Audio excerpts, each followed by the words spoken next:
The emergency lighting cast everything in hellish red shadows as Dr. Sarah Chan pressed herself against the cold metal wall of Research Station Omega-7. Her left leg throbbed where the alien energy weapon had caught her during the initial assault 3 days ago. The makeshift bandage she'd fashioned from her lab coat was soaked through with blood, but she couldn't risk moving to find medical supplies. Not when the Krillian patrol units swept through the corridors every few hours like clockwork. She clutched the data pad containing her research closer to her chest. 3 years of work on quantum displacement theory, 3 years that might be humanity's only hope of developing faster-than-light travel to match their alien invaders.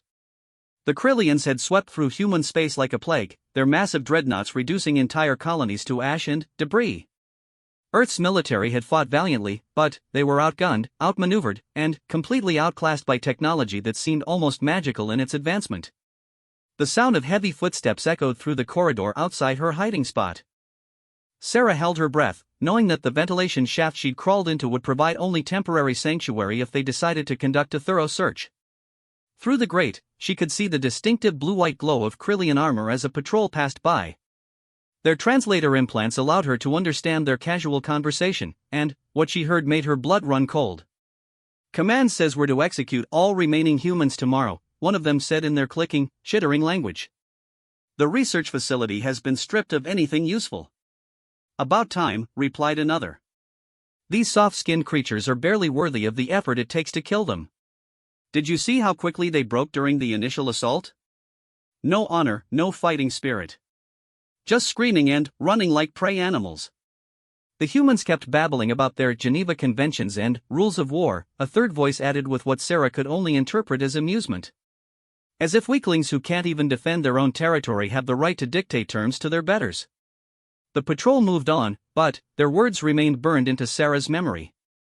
She thought of her colleagues who had died in the first wave of the attack, Dr. Martinez, who had tried to shield the younger researchers with his own body, Professor Williams, who had continued working on the evacuation protocols even as alien soldiers stormed the laboratory, little Jenny from the communication department, who couldn't have been more than 22 and had been cut down while trying to send a warning to Earth.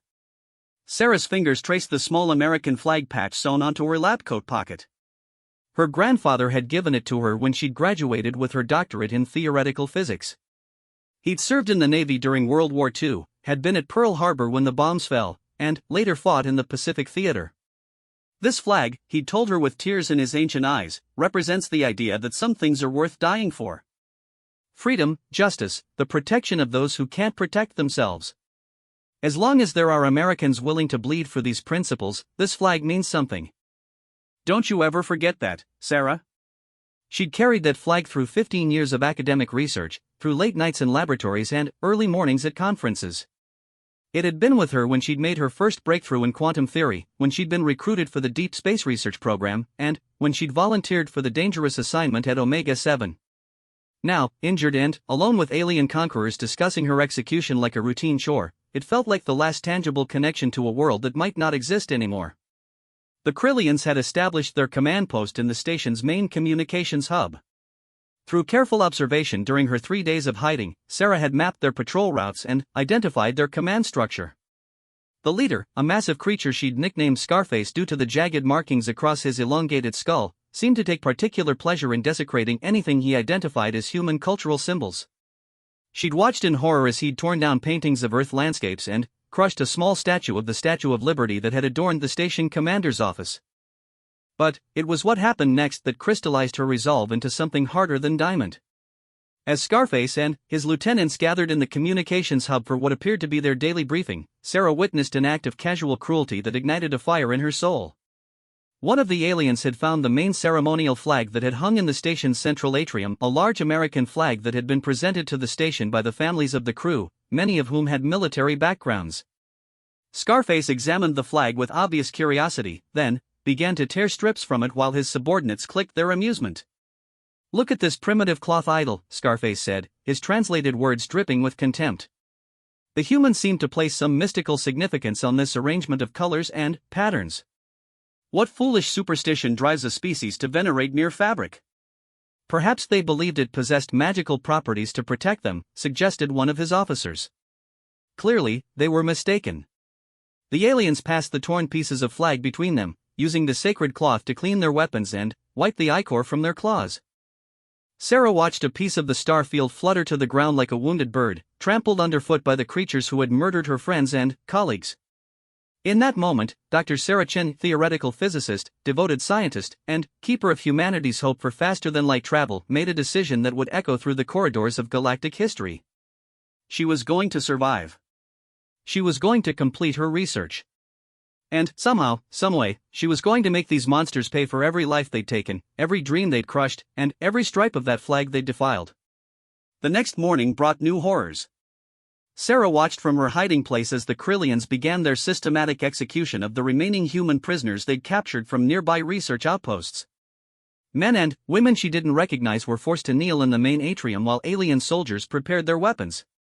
The condemned faced their deaths with a dignity that clearly puzzled their captors. "Why do they not beg for mercy?" she heard one of the aliens ask.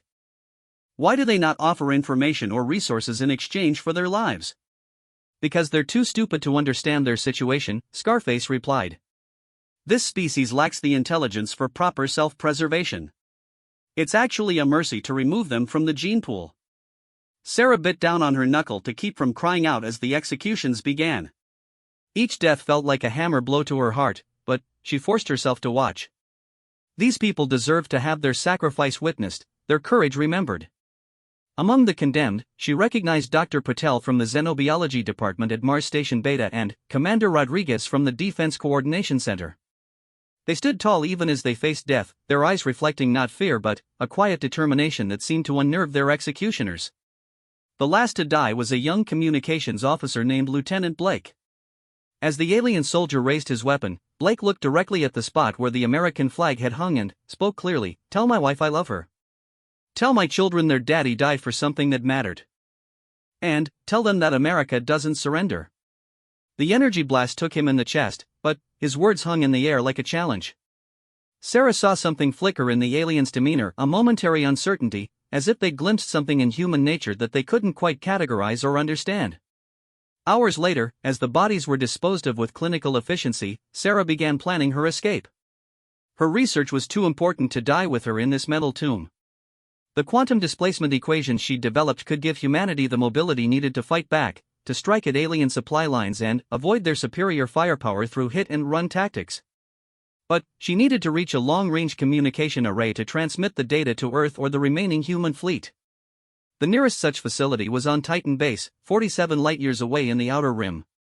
Getting there would require accessing one of the research station's small scout ships, assuming the Krillians hadn't destroyed them all.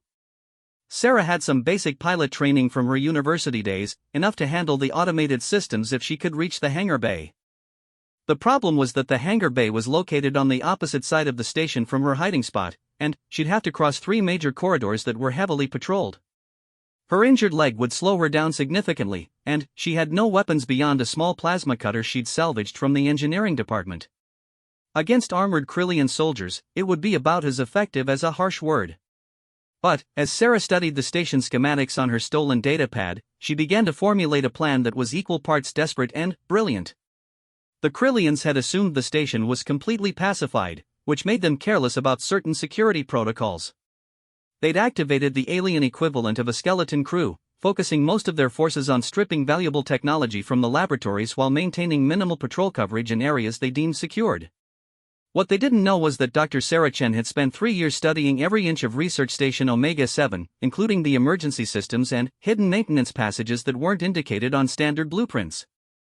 The station's original designers had included multiple redundant pathways for emergency evacuation and repair access, knowledge that had been restricted to senior staff and maintenance personnel.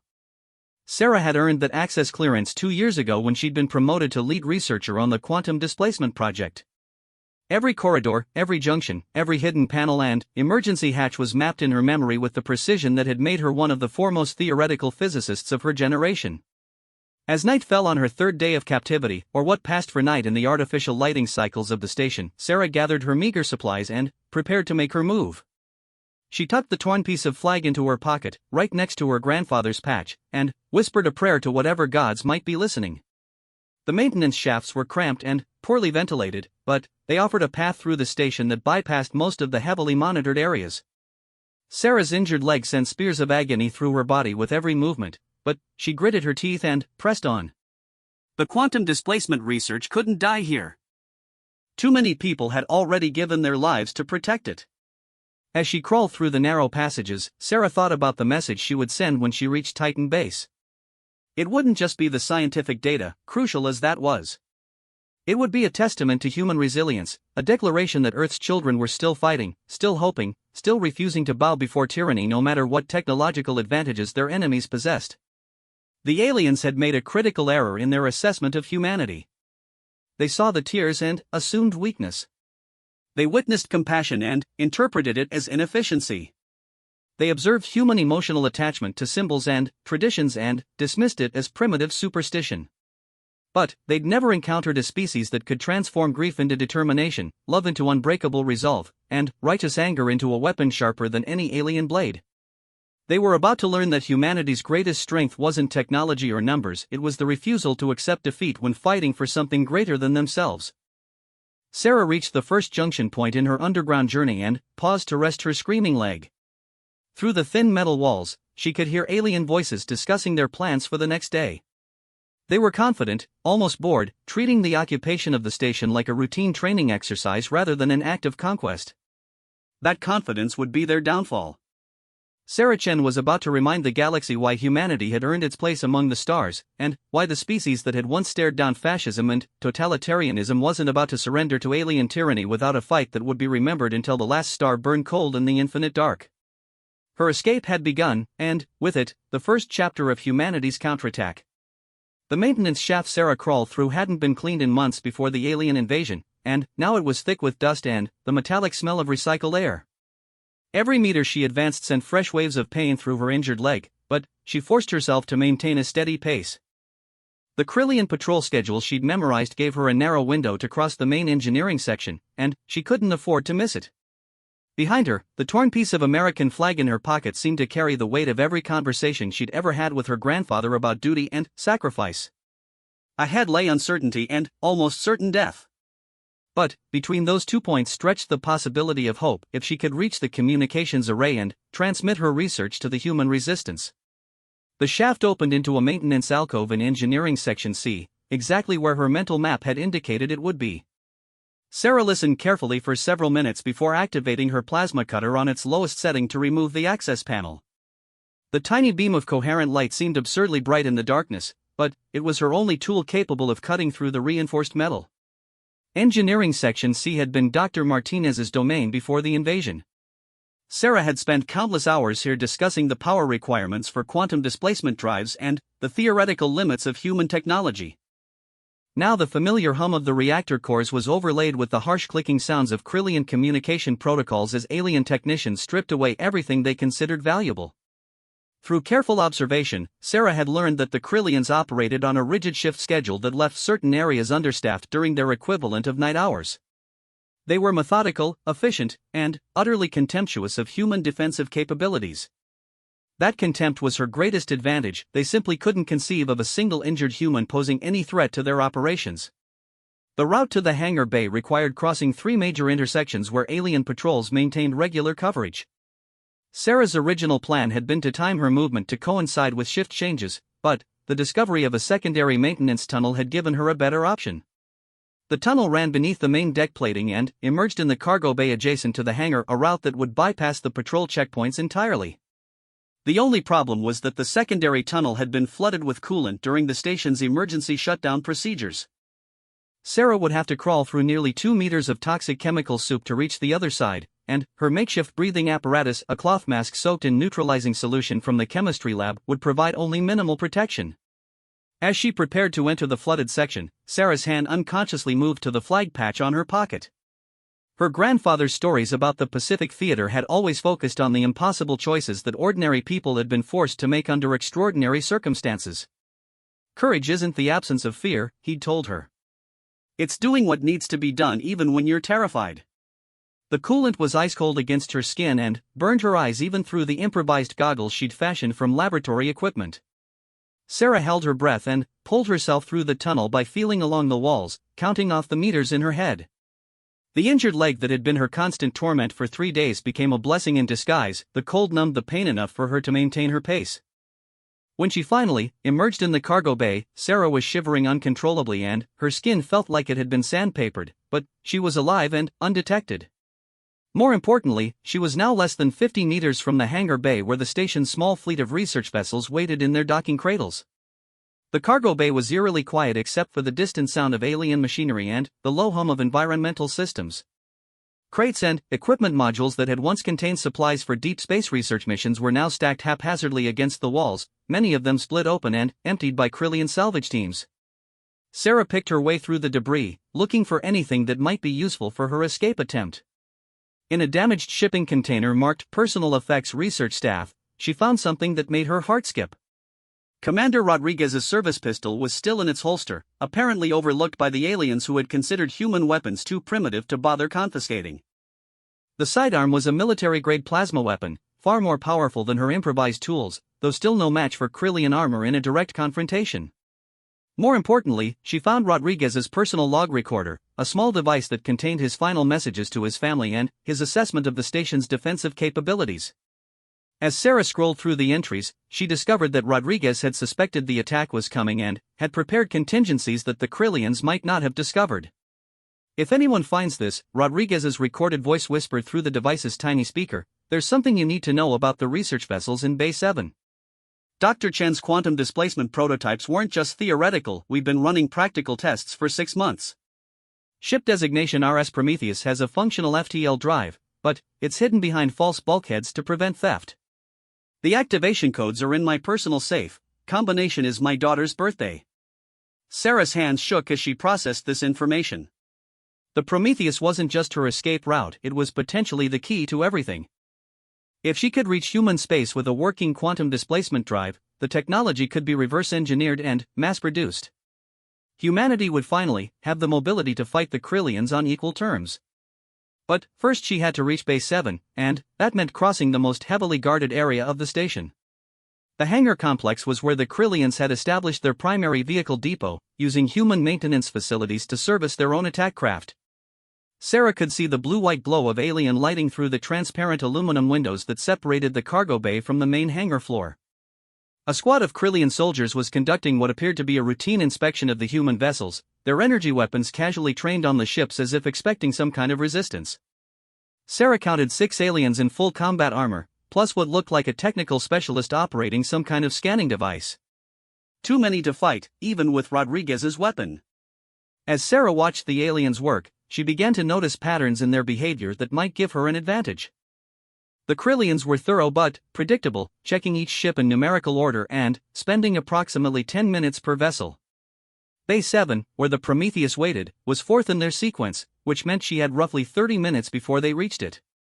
More crucially, Sarah observed that the technical specialist was conducting deep scans of the ship's computer systems, looking for anything of value in the navigation databases and research files. When they reached the Prometheus, they would almost certainly discover the hidden quantum displacement drive. Her window of opportunity was narrower than she'd thought. Sarah made her way through the cargo bay's maze of abandoned equipment toward the service entrance that led to Bay 7. The route would take her past the main observation window, where she would be visible to anyone looking in her direction, but it was the only path that didn't require going through the main hangar floor. As she crept along the wall, staying low behind stacked cargo containers, Sarah caught fragments of conversation from the alien team. Their translator implants were apparently designed for close-range communication, and she could only understand every third word or so at this distance, but what she heard chilled her to the bone.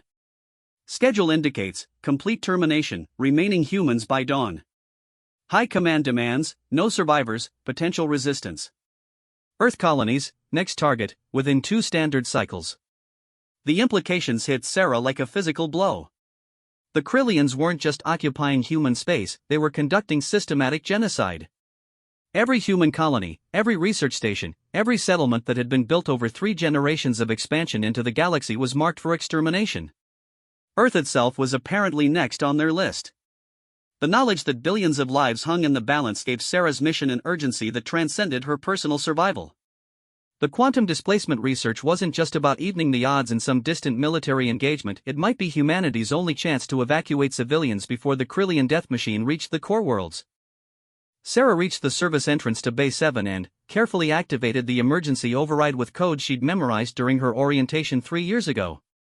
The door slid open with a soft hiss that seemed thunderously loud in the silence, but the alien inspection team was focused on their work and didn't notice. Bay 7 was smaller than the main hangar, designed for specialized research vessels rather than bulk cargo haulers. 3 ships sat in their docking cradles: the Prometheus, a standard survey vessel called the Magellan, and a long-range communications ship designated the Hermes. All 3 appeared undamaged, their hulls gleaming under the emergency lighting. The Prometheus was exactly where Rodriguez had indicated, in the far corner of the bay where shadows from the upper gantries would provide some concealment. Sarah made her way across the open floor, every step sending echoes through the cavernous space that seemed certain to attract attention. But luck was with her, the sound-dampening fields designed to protect sensitive equipment from engine noise also muffled her footsteps.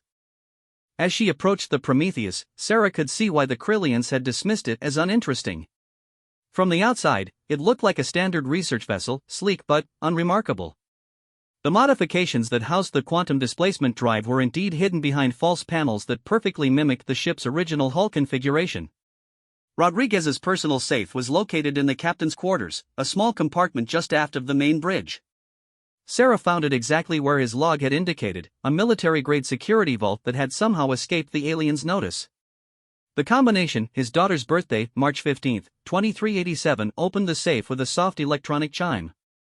Inside, along with personal mementos and family photographs, Sarah found the activation codes for the Prometheus's hidden systems.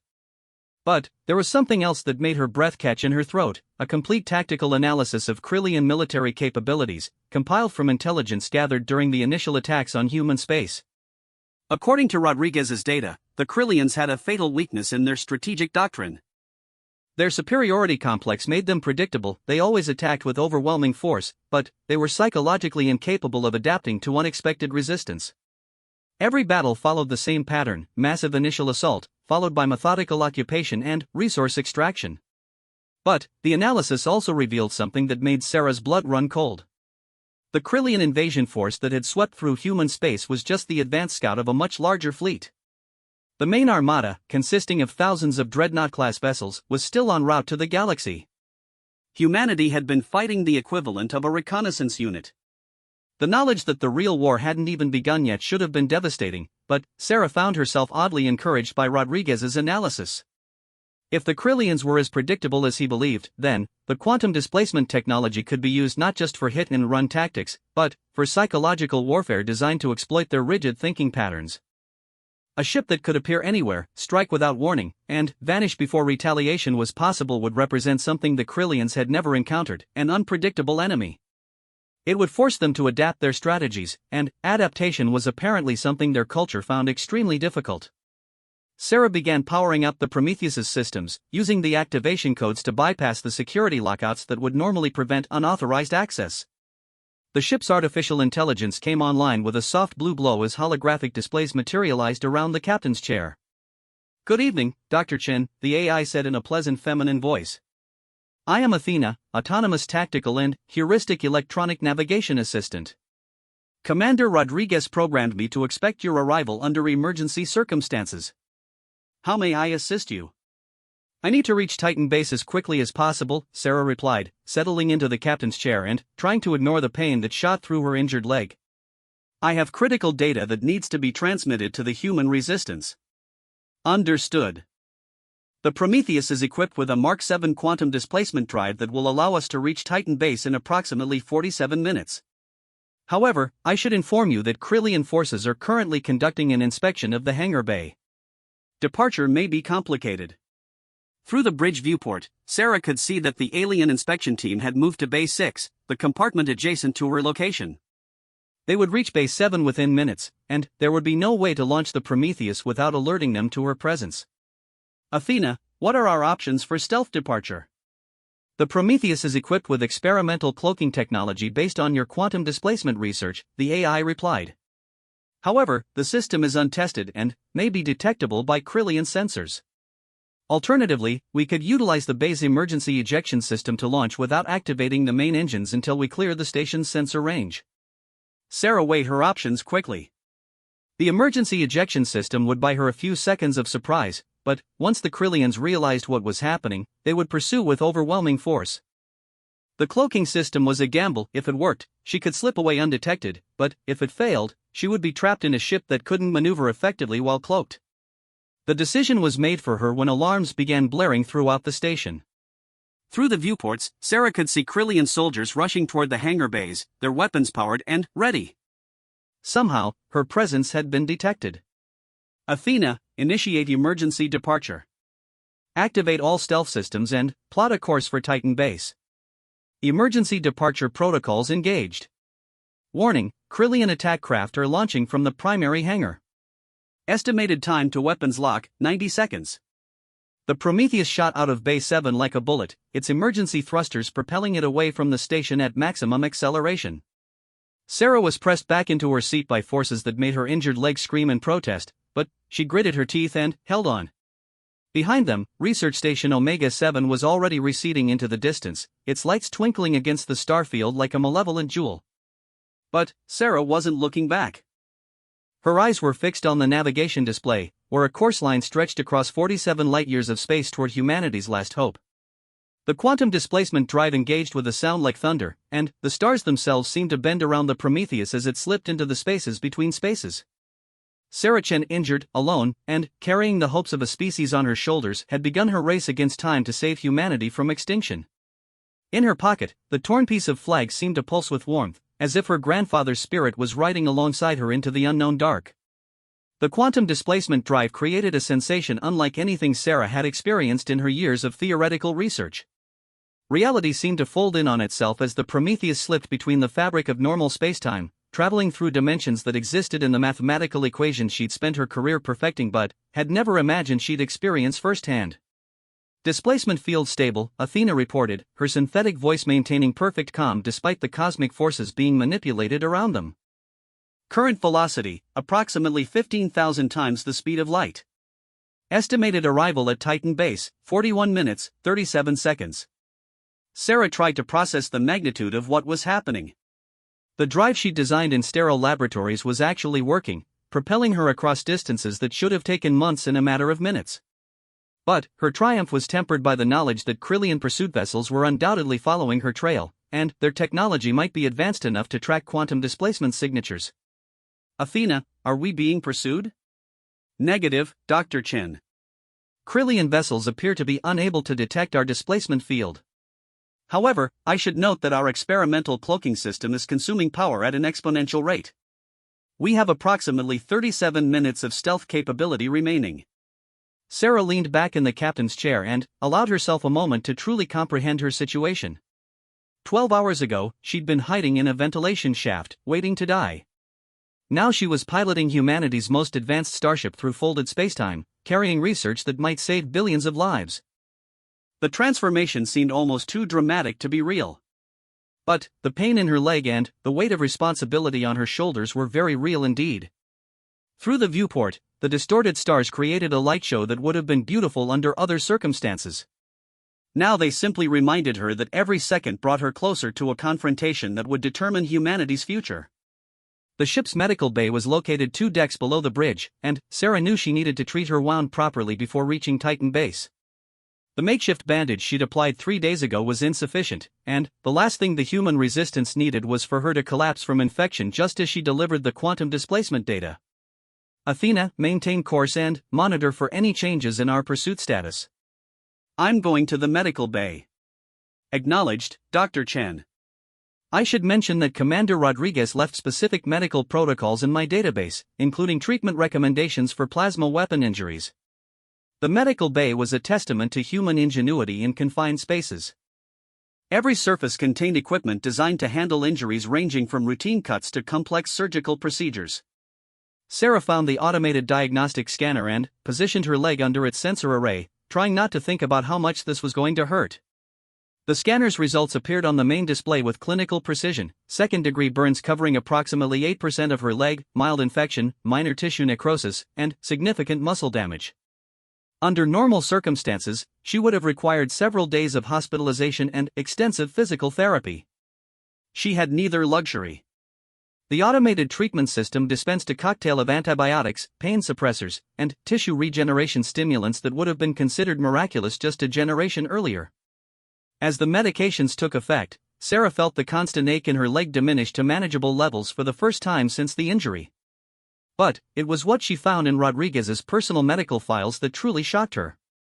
The commander had been documenting something called Krillian Psychological Warfare Analysis, a systematic study of how the alien invaders used fear and demoralization as weapons just as devastating as their energy cannons. According to Rodriguez's research, the Krillians had conquered 17 different species over the past 1,000 years, and their methods were always identical. First came the overwhelming military assault, designed to crush organized resistance before it could develop effective countermeasures. Then came the systematic elimination of cultural symbols and leaders, intended to break the conquered population's will to resist. Finally came the executions, conducted in public and designed to demonstrate the futility of opposition. The aliens had apparently perfected psychological manipulation to the point where most species simply surrendered after witnessing the fate of their leaders and defenders. But Rodriguez had identified something unique about humanity's response to the invasion. Unlike the other conquered species, humans had shown increasing rather than decreasing resistance as the occupation continued. Individual acts of sabotage, rescue missions for captured civilians, and spontaneous uprisings had continued despite overwhelming alien superiority. The Krillians don't understand what they're dealing with, Rodriguez had written in his final analysis. They see our emotional attachments as weakness, but those same attachments are what make us willing to fight impossible odds. Every flag they desecrate, every innocent they murder, every act of casual cruelty just makes us more determined to make them pay. They're not conquering humanity, they're creating their own worst nightmare. Sarah felt a surge of pride as she read Rodriguez's words.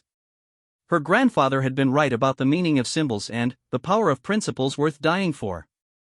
The Krillians could destroy human bodies and human settlements, but they couldn't destroy the human spirit, and that spirit was exactly what would give the quantum displacement technology its true power. Athena, how much longer until we reach Titan Base? 28 minutes, 14 seconds. Dr. Chen, I'm detecting anomalous readings from our displacement field. The drive appears to be operating beyond design specifications. Sarah hurried back to the bridge, her newly treated leg allowing her to move with something approaching normal speed. The holographic displays showed technical readouts that made her breath catch in her throat. The quantum displacement drive wasn't just working, it was somehow improving its own performance, adapting and optimizing in ways she'd never programmed. Show me the displacement field analysis, she commanded. The data that appeared on screen revolutionized everything Sarah thought she knew about her own research. The drive was spontaneously developing new quantum entanglement patterns, creating stability fields that should have been impossible with current technology. It was as if the device was learning, evolving, becoming more than the sum of its original programming. Athena, are you somehow interfacing with the displacement drive? Affirmative, Dr. Chen. My adaptive learning algorithms have been optimizing drive performance since activation. Current efficiency is approximately 400% of original specifications. Sarah stared at the data in amazement. She created not just a faster-than-light drive, but a faster-than-light drive capable of improving itself through artificial intelligence guidance. In the hands of human military forces, this technology wouldn't just level the playing field against the Krillians, it would give humanity a decisive advantage. But there was something else hidden in the performance data that made her heart race with possibility. The displacement field was generating secondary effects that could be weaponized. By collapsing the field in a specific pattern, it would be possible to create localized spacetime distortions that would tear apart anything caught within the effect radius. Humanity wouldn't just have superior mobility, they would have access to weapons that operated on principles the Krillians couldn't possibly understand or defend against. Athena, can you estimate how many ships could be equipped with this technology using the manufacturing resources at Titan Base? Based on available industrial capacity and, assuming a crash production schedule, approximately 47 quantum displacement drives could be manufactured within 60 standard days. However, Dr. Chen, I should inform you that we're approaching Titan Base, and I'm detecting significant Krillian activity in the system. Sarah's moment of triumph evaporated as the tactical display updated to show the situation around humanity's last major stronghold. Titan Base was under siege by a Krillian fleet that dwarfed anything she'd seen during the initial invasion. Massive dreadnoughts formed a blockade around the moon while smaller attack craft conducted systematic bombardment of the surface installations. Athena, are there any human vessels still active in the system? Negative. Long-range sensors indicate that organized human resistance in this system ceased approximately 18 hours ago. However, I am detecting weak communication signals from underground installations on Titan's surface. Sarah felt her hope crumble as she processed the implications. Titan Base had been humanity's last major military installation, home to the largest fleet of human warships and the most advanced research facilities outside the Sol system. If it had fallen, then, the human resistance might not have the infrastructure needed to mass-produce quantum displacement drives. But, as the Prometheus approached the outer edge of the Titan system, Sarah began to detect something that changed everything. Hidden among the debris of destroyed human vessels were faint energy signatures that didn't match Krillian technology. Somebody was still fighting, using ships or weapons that the aliens hadn't managed to identify or eliminate. Athena analyzed those anomalous energy readings.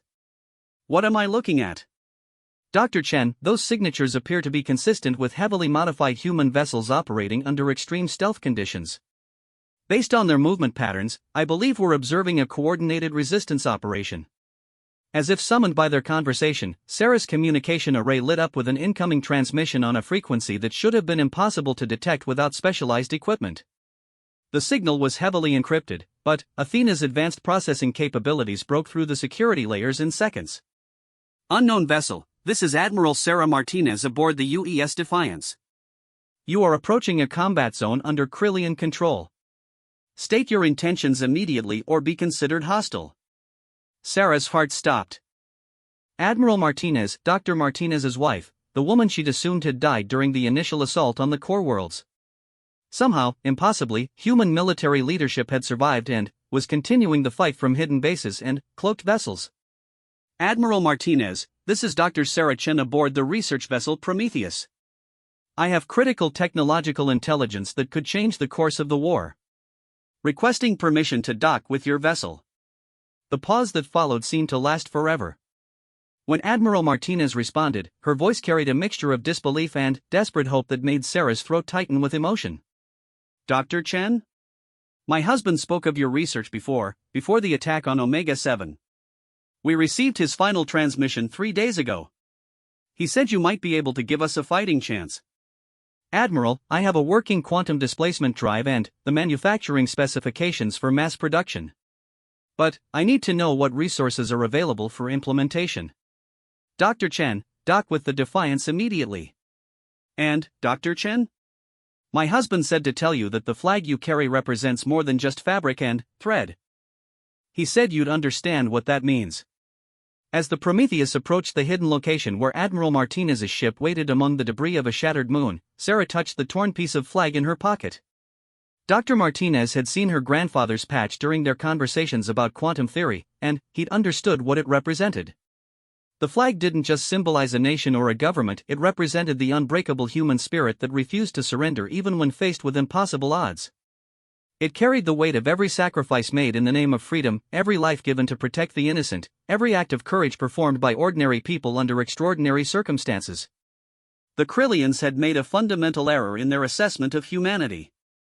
They'd assumed that a technologically superior force could break human resistance through overwhelming violence and psychological manipulation. They'd failed to understand that humans became most dangerous when they had nothing left to lose and everything to fight for. Sarah Chen was about to deliver to the human resistance the tools they needed to transform from desperate survivors into vengeful predators. And, somewhere in the dark between the stars, a species that had considered humans barely worthy of extermination was about to learn why Earth's children had earned their place among the cosmos. The Prometheus docked with the Defiance as quantum displacement fields hummed with the promise of humanity's technological renaissance. The real war was about to begin, and, this time, the hunters were about to become the hunted. The UES Defiance was a testament to human ingenuity under impossible circumstances. What had once been a standard heavy cruiser had been transformed into something that defied conventional military doctrine, part warship, part mobile base, part laboratory, and part symbol of humanity's refusal to accept defeat.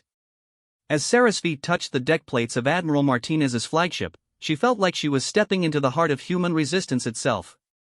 Admiral Sarah Martinez was not what Sarah had expected. Instead of the broken survivor of a catastrophic military defeat, she found a woman whose eyes burned with cold fury and unshakable determination. The Admiral's uniform bore the scars of recent combat, and her left arm was supported by a mechanical exoskeleton that suggested serious injuries, but her bearing carried the authority of someone who had never considered surrender as an option. "Dr. Chen," Admiral Martinez said, extending her good hand in greeting. "My husband spoke of you often. He believed your research would be the key to humanity's survival. I pray he was right."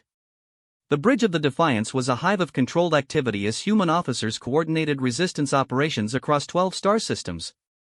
Holographic displays showed the positions of Krillian fleets, hidden human survivor enclaves, and the desperate supply lines that kept the resistance alive. What Sarah saw made her realize that humanity's situation was far more precarious than she'd imagined. "Admiral, before I share my research, I need to understand the current tactical situation. What resources do we actually have available?" Admiral Martinez gestured to the main tactical display, which showed a three-dimensional representation of human space. Red markers indicated confirmed Krillian occupation, while blue indicators marked areas where human resistance remained active. The ratio was devastating. Approximately 87% of human territory was under alien control. "We have 43 operational warships scattered across 15 hidden bases," Admiral Martinez explained, her voice carrying the weight of impossible odds. "Maybe 200,000 military personnel total, plus approximately 8 million civilian survivors hiding in asteroid mining facilities and deep space installations. Against a Krillian occupation force we estimate at over 10,000 vessels." Sarah felt the magnitude of the challenge settle on her shoulders like a physical weight. Even with quantum displacement technology, those numbers represented a military mismatch that bordered on the impossible. But, as she studied the tactical display more carefully, she began to see patterns that offered hope. "Admiral, the Krillians are spreading their forces thin to maintain occupation of all conquered territories. They're operating on the assumption that humans lack the mobility to mount coordinated strikes across multiple systems." "Exactly," Admiral Martinez replied. "They've never faced an enemy capable of true strategic surprise.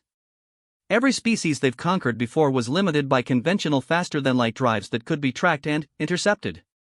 But, if your quantum displacement technology works as Roberto described..." Sarah activated her portable data unit and began transferring the complete research files to the Defiance's computer systems. As the information flowed across the ship's holographic displays, she watched Admiral Martinez's expression transform from cautious hope to barely contained excitement. "These specifications indicate instantaneous travel across any distance," Admiral Martinez breathed. "No detectable energy signature, no advance warning, no possibility of interception. Dr. Chen, this doesn't just level the playing field, it transforms the entire nature of warfare." "Admiral, there's more. The quantum displacement fields can be weaponized. By collapsing the field matrix in a specific pattern, we can create spacetime distortions that will destroy anything within a radius of approximately 5 kilometers. The Krillians have never encountered weapons that operate on these principles." The bridge fell silent as the implications sank in. Officers who had been coordinating desperate survival operations suddenly found themselves looking at tactical possibilities that had been unimaginable just minutes earlier. Sarah could see hope spreading across their faces like sunrise after the longest night in human history. "Dr. Chen," Admiral Martinez said quietly, "how quickly can this technology be deployed?" "The manufacturing specifications are complete, and Athena has identified optimization procedures that will accelerate production. With the industrial facilities hidden at Sanctuary Base, we could have the first squadron of quantum-equipped vessels operational within 48 days. 48 days. Admiral Martinez repeated the timeframe as if testing its reality. "Dr. Chen, intelligence reports indicate that the main Krillian invasion fleet will arrive in human space within 60 standard days. If we can deploy this technology before they arrive."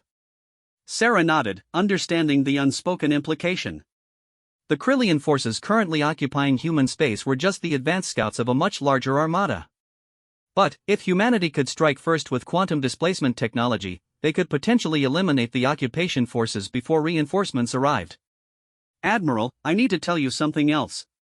The quantum displacement drive appears to be capable of autonomous improvement through artificial intelligence integration. Athena has already optimized the drive beyond original specifications, and she's developing new applications we never considered." As if summoned by the mention of her name, Athena's holographic avatar materialized on the bridge. The AI's appearance had evolved during their journey, taking on features that suggested both technical precision and distinctly human characteristics. Admiral Martinez, Athena said, her synthetic voice carrying an odd note of emotion, I have been analyzing Krillian tactical doctrines based on Dr. Chen's observations and your resistance intelligence. Their psychological warfare strategies contain exploitable weaknesses that quantum displacement technology can target. A holographic display updated to show a detailed analysis of Krillian military psychology. According to Athena's assessment, the aliens' superiority complex made them fundamentally incapable of adapting to unexpected threats. Their entire strategic doctrine was based on overwhelming force applied through predictable patterns. The Krillians have never lost a battle, Athena continued.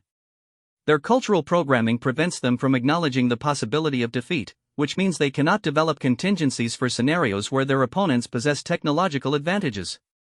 If humanity can demonstrate superior capability even once, it will create psychological trauma that will spread throughout their command structure. Admiral Martinez studied the analysis with the intensity of someone who had spent months searching for any possible advantage against a seemingly invincible enemy. When she looked up, Sarah saw something in her eyes that hadn't been there before, not just hope, but the cold calculation of a predator preparing to strike. Dr. Chen, I'm authorizing immediate production of quantum displacement drives at all available facilities. But I also want to discuss something else. My husband's final transmission mentioned that you carry something that represents the true meaning of American resistance. May I see it? Sarah reached into her pocket and carefully withdrew the torn piece of flag she'd carried through her escape from Omega 7. In the artificial lighting of the bridge, the fabric looked impossibly fragile, but the stars and stripes were still clearly visible despite the abuse it had suffered. This was torn from the ceremonial flag at Research Station Omega 7, Sarah explained. I watched Krillian soldiers desecrate it while they mocked everything it represented. They used pieces of it to clean their weapons. Admiral Martinez accepted the fragment with hands that trembled slightly, her expression showing the kind of rage that could only come from witnessing sacrilege against something sacred. She held the torn cloth as if it were a holy relic, which in many ways it was. Dr. Chen, do you know why your grandfather carried a flag patch into combat during World War II? He said it represented the idea that some things are worth dying for. He was right, but it's more than that. This flag represents the promise that evil will never be allowed to triumph, no matter how powerful it appears or how hopeless the odds seem. Every dictator, every tyrant, every force of oppression that has threatened freedom has eventually learned that Americans don't just fight for victory, we fight until the threat is eliminated completely. Admiral Martinez turned to address her bridge crew, her voice carrying an authority that made everyone stand straighter despite their exhaustion. Send word to all resistance cells and hidden bases. Operation Starfall is now authorized. We're going to teach the Krillians why they should have left humanity alone. Over the next several hours, Sarah worked with the Defiance's engineering teams to adapt the quantum displacement technology for military applications. The original research vessel configuration needed extensive modification to serve as a weapons platform, but the principles were sound and the potential was staggering. The first test came sooner than expected. Krillian patrol vessels had detected the residual quantum signatures from Sarah's original escape and were conducting a systematic search of the Titan system. 3 heavy cruisers were approaching the hidden location where the Defiance waited among the debris of a shattered moon. Dr. Chen, Admiral Martinez said, I'm afraid we're going to have to test your technology under combat conditions. Admiral, the weapons applications are still theoretical. We don't know if the quantum field collapse will work as predicted. Then, we're about to find out. All hands, prepare for quantum displacement. Target the lead Krillian vessel. The sensation of quantum displacement under combat conditions was unlike anything Sarah had experienced during her escape from Omega 7. The Defiance didn't simply slip between dimensions, it tore through reality like an avenging angel, appearing directly above the leading Krillian cruiser with weapons already charging. Fire quantum collapse torpedoes, Admiral Martinez commanded. The weapons that erupted from the Defiance's launch tubes looked like small stars being born and dying in the space between heartbeats. When they impacted the Krillian vessel's shields, they didn't explode in any conventional sense, they simply erased a perfect sphere of spacetime, taking everything within that radius into non-existence. The alien cruiser vanished as if it had never been, leaving only empty space and the shocked communications of its escort vessels. All Krillian ships, this is Admiral Sarah Martinez of the United Earth Forces, she broadcast on all frequencies. You are trespassing in human space. You have murdered our civilians, desecrated our symbols, and threatened our children. We are giving you one opportunity to surrender and leave our territory immediately. The response came in the form of energy weapons fire from the remaining Krillian vessels. Their plasma cannons lanced through space toward the Defiance, but the human ship simply vanished and reappeared behind them, quantum displacement making conventional targeting impossible. So be it, Admiral Martinez said quietly. Dr. Chen, you wanted to know if your technology would work under combat conditions. Athena, target all remaining hostile vessels.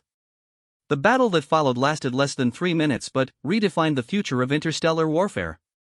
The Krillians, with their superior numbers and firepower, found themselves completely unable to engage an enemy that could appear anywhere, strike without warning, and vanish before retaliation was possible. When the last alien vessel was reduced to expanding plasma clouds, Admiral Martinez turned to Sarah with an expression of grim satisfaction. Dr. Chen, your grandfather was right. Some things are worth dying for. But what he probably didn't tell you is that some things are worth killing for as well. The Krillians wanted to exterminate humanity because they thought we were too weak to resist. They're about to learn that they awakened something far more dangerous than they imagined. As the Defiance prepared to quantum jump to Sanctuary Base to begin mass production of the new technology, Sarah found herself thinking about the conversation she'd overheard on Omega 7. The Krillian soldiers had dismissed humans as soft-skinned creatures with no honor or fighting spirit. They were about to discover that humanity's greatest strength had never been technology or numbers, it was the ability to transform grief into fury, love into determination, and righteous anger into a weapon that could reshape the galaxy itself. The torn piece of flag in her pocket seemed to pulse with warmth as the stars themselves bent around the Defiance's quantum displacement field. Somewhere in the darkness between worlds, the real war was about to begin, and this time humanity would be writing the rules of engagement. 6 weeks after the battle at Titan, the galaxy had become a very different place. The Krillian Empire, which had conquered 17 species over 1,000 years without suffering a single strategic defeat, was learning what it meant to face an enemy that refused to follow the rules of conventional warfare. Sarah Chen stood on the bridge of the UES Retribution, watching through the quantum-enhanced viewports as the largest coordinated human military operation in history prepared to unfold. 43 ships had become over 200 as hidden construction facilities throughout human space worked around the clock to produce quantum displacement drives. Each vessel was equipped with weapons that could erase matter from existence and propulsion systems that made them effectively untouchable. But it was what floated in the center of the formation that truly represented humanity's transformation from victims to predators. The UES Avenger was no ordinary warship, it was a mobile weapons platform built around a quantum displacement drive powerful enough to transport entire fleets across galactic distances in the span of a heartbeat. Dr. Chen, Admiral Martinez said, approaching from the tactical station where she'd been coordinating with resistance cells across 12 star systems, the final phase of Operation Starfall is ready to commence. Are you prepared for what we're about to do? Sarah touched the piece of torn flag in her pocket, the same fragment that had sustained her through 3 days of hiding, 47 light-years of impossible travel, and 6 weeks of frantic preparation for this moment. The fabric was worn thin from constant handling, but the stars and stripes remained clearly visible. Admiral, my grandfather once told me that the flag represents the promise that evil will never be allowed to sleep peacefully. I think it's time we kept that promise. A holographic display updated to show the positions of Krillian occupation forces throughout human space. Massive alien dreadnoughts had established control over 67 star systems, each one containing millions of human survivors trapped under the boot of creatures who considered them barely worthy of existence. For 6 weeks, those survivors had endured systematic brutality while their captors prepared for the arrival of the main invasion fleet. Today, that was going to change. All units, this is Admiral Martinez, she broadcast to the assembled fleet. Today we reclaim our homes, our people, and our dignity. The Krillians wanted to teach us the meaning of helplessness. Instead, they're about to learn the meaning of American rage. Operation Starfall commences in 30 seconds. Athena's holographic avatar materialized beside Sarah, her artificial features showing something that could only be described as anticipation. Over the past 6 weeks, the AI had continued evolving, developing not just technical capabilities but something resembling human emotional responses to the war crimes she'd witnessed through intelligence reports.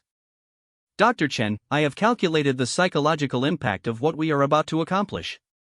When word of today's operations reaches the main Krillian invasion fleet, it will create cognitive dissonance that their cultural programming cannot resolve. They have literally never encountered effective resistance, and their military doctrine contains no provisions for strategic retreat. What are you saying, Athena? I am saying that we are not just launching a military operation, Dr. Chen. We are conducting an act of psychological warfare that will cripple the Krillian Empire's ability to function as a coherent military force. They are about to experience their first defeat in 1,000 years, and they have no framework for processing that reality. The quantum displacement fields engaged simultaneously across 200 human vessels, creating a sensation that Sarah had grown to associate with righteous vengeance. Reality folded and twisted as the fleet slipped between dimensions, traveling instantly across distances that should have taken months. They emerged directly over Kepler 442b, the former agricultural world that had been transformed into a Krillian processing center for human slave labor. Massive alien installations covered the planet's surface like a mechanical cancer, while orbital platforms harvested the population for transportation to work camps throughout the occupied territories. The Krillian defenders never had a chance to respond. Quantum collapse torpedoes struck their command stations before the aliens even realized they were under attack, erasing entire sections of their infrastructure in spheres of non-existent spacetime. Weapons platforms that had taken months to construct vanished as if they had never existed. But Sarah's attention was focused on something else entirely. Through the enhanced sensors of the Retribution, she could see the human survivors on the planet's surface, nearly 3 million people who had endured 6 weeks of systematic brutality while waiting for rescue that many of them had stopped believing would ever come. Admiral, are you seeing the processing camps? Admiral Martinez's expression became something carved from stone as the tactical display updated to show the full scope of Krillian atrocities on the planet below. The aliens hadn't just enslaved the human population, they had been conducting systematic extermination of anyone deemed unnecessary to their labor requirements. Dr. Chen, I want you to personally deliver a message to the Krillian commander. Sarah found herself transported via quantum displacement to the primary processing facility on Kepler 442b's northern continent.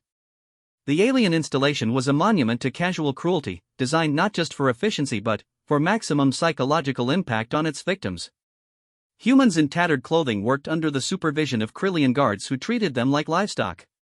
The command center was located at the heart of the facility, protected by energy shields that should have made it impregnable to conventional attack.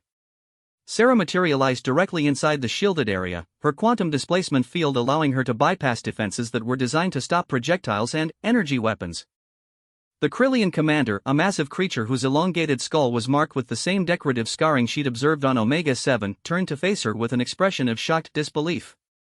He was clearly trying to process how a single human had appeared in his supposedly secure facility.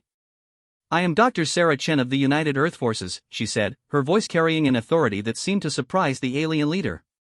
I am here to inform you that your occupation of human space has ended. You have 60 seconds to surrender before my people eliminate every Krillian installation on this planet. The commander's response was exactly what Sarah had expected, a mixture of contemptuous laughter and threats that revealed the depth of Krillian arrogance. One human threatens the might of the Krillian Empire? Your species truly lacks the intelligence to understand reality. You will die slowly for your impudence, and your death will serve as an example to other humans who dare to resist their betters. Sarah reached into her pocket and carefully withdrew the torn piece of flag that had sustained her through the darkest moments of her escape from Omega-7. In the harsh lighting of the alien command center, surrounded by creatures who had murdered millions of innocent people, the fabric seemed to glow with inner light. This flag, Sarah said quietly, was torn from the ceremonial standard at Research Station Omega-7. Your soldiers used pieces of it to clean their weapons while they laughed about murdering children. They thought it was just primitive cloth with no meaning or power. The Krillian commander's expression showed the same contemptuous amusement that Sarah had witnessed among the soldiers who had desecrated the original flag. They simply couldn't conceive that symbolic representation might carry genuine power. You wave cloth at me as if it possesses mystical properties? Your species grows more pathetic with each encounter. No, Sarah replied, her voice carrying the weight of 6 weeks of preparation and 3 generations of American military tradition. This flag doesn't possess mystical properties. It represents something far more dangerous, the promise that tyrants never sleep peacefully while Americans draw breath. She activated her personal communicator, sending a quantum encrypted signal to Admiral Martinez.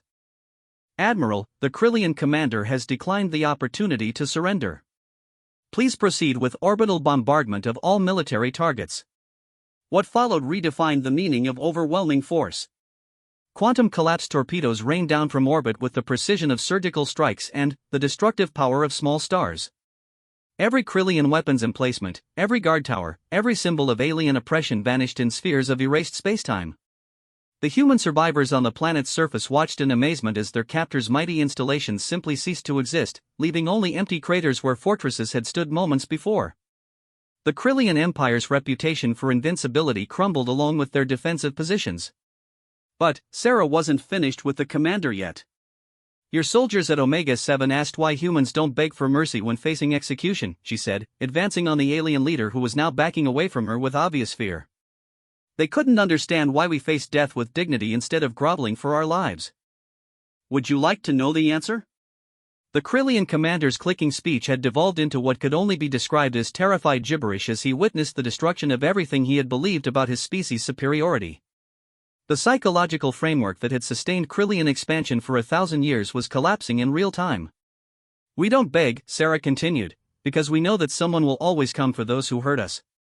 We don't break because we understand that our sacrifice means something larger than our individual lives.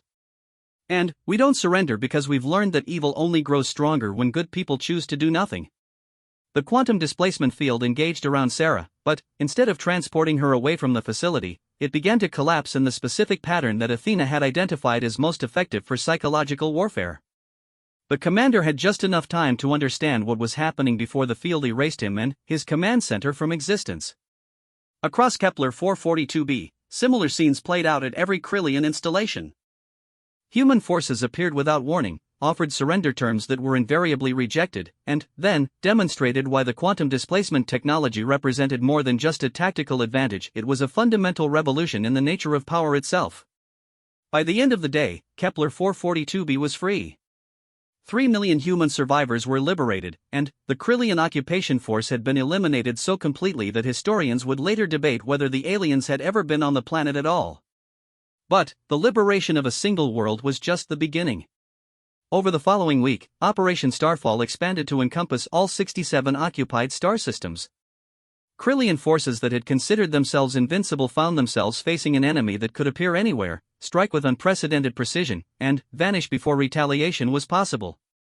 The psychological impact on the Krillian Empire was exactly what Athena had predicted. When the main invasion fleet arrived at the edge of human space 2 weeks later, they found themselves facing reports of impossible defeats and tactical scenarios that their cultural programming couldn't process. Admiral Martinez had predicted their response with perfect accuracy. Instead of adapting their strategies to account for human technological advantages, the Krillian fleet commanders doubled down on the same overwhelming force tactics that had served them for 1,000 years. They concentrated their entire armada, over 8,000 vessels, into a single massive formation and prepared to crush human resistance through sheer numerical superiority. It was exactly the kind of predictable response that quantum displacement technology was designed to exploit. Sarah stood on the bridge of the UES Avenger as the combined human fleet prepared for the engagement that would determine the fate of both species. Around her, officers who had spent months as desperate survivors were now seasoned veterans of a new kind of warfare, their confidence built on the knowledge that they wielded weapons their enemies couldn't even comprehend. Dr. Chen, Admiral Martinez said, "Would you like to address the fleet before we begin the final battle?" Sarah activated the fleet-wide communication system, her voice reaching every human vessel scattered across the quantum displacement formation. In her hand, she held the torn piece of flag that had carried her through the darkness of defeat to the dawn of victory. 6 weeks ago, I watched alien soldiers tear apart the flag of the United States while they laughed about murdering our children. They called us weak, stupid, and barely worthy of the effort it took to kill us. Today, we're going to teach them something about American exceptionalism that their 1,000 years of conquest never prepared them for. She held up the fragment of stars and stripes so that every camera in the fleet could capture its image. This piece of cloth represents the promise that freedom will always find a way, that justice will always prevail, and that those who threaten the innocent will always face consequences they never imagined possible. The Krillians thought they understood warfare. They're about to learn that they've been playing children's games while Americans were perfecting the art of righteous violence. The quantum displacement fields engaged across the human fleet, and 8,000 years of Krillian military supremacy came to an end in the space between one heartbeat and the next. The aliens had time for a single collective realization that they had never truly understood what they were facing before human forces appeared in their midst like avenging angels. The battle lasted 47 minutes. When it was over, the Krillian Empire's main invasion fleet had been reduced to expanding clouds of plasma and debris. The survivors, those few alien vessels that had been far enough from the quantum collapse points to escape immediate destruction, fled into deep space carrying news that would transform galactic civilization. Humanity was no longer prey. Earth's children had claimed their place among the stars not through conquest or oppression, but through the unbreakable will to defend the innocent and the technological brilliance to make that will manifest as unstoppable force. Sarah Chen stood in the observation lounge of the Avenger, watching the debris field that had once been humanity's greatest threat sparkle like distant stars. In her pocket, the torn piece of flag seemed to pulse with warmth, a reminder of the grandfather who had taught her that some things were worth any sacrifice to preserve. The galaxy was at peace for the first time in 1,000 years, and, somewhere among the scattered stars, the survivors of 17 conquered species were beginning to understand that their own liberation might be possible. Humanity had kept its promise. Evil would never again sleep peacefully while Americans drew breath.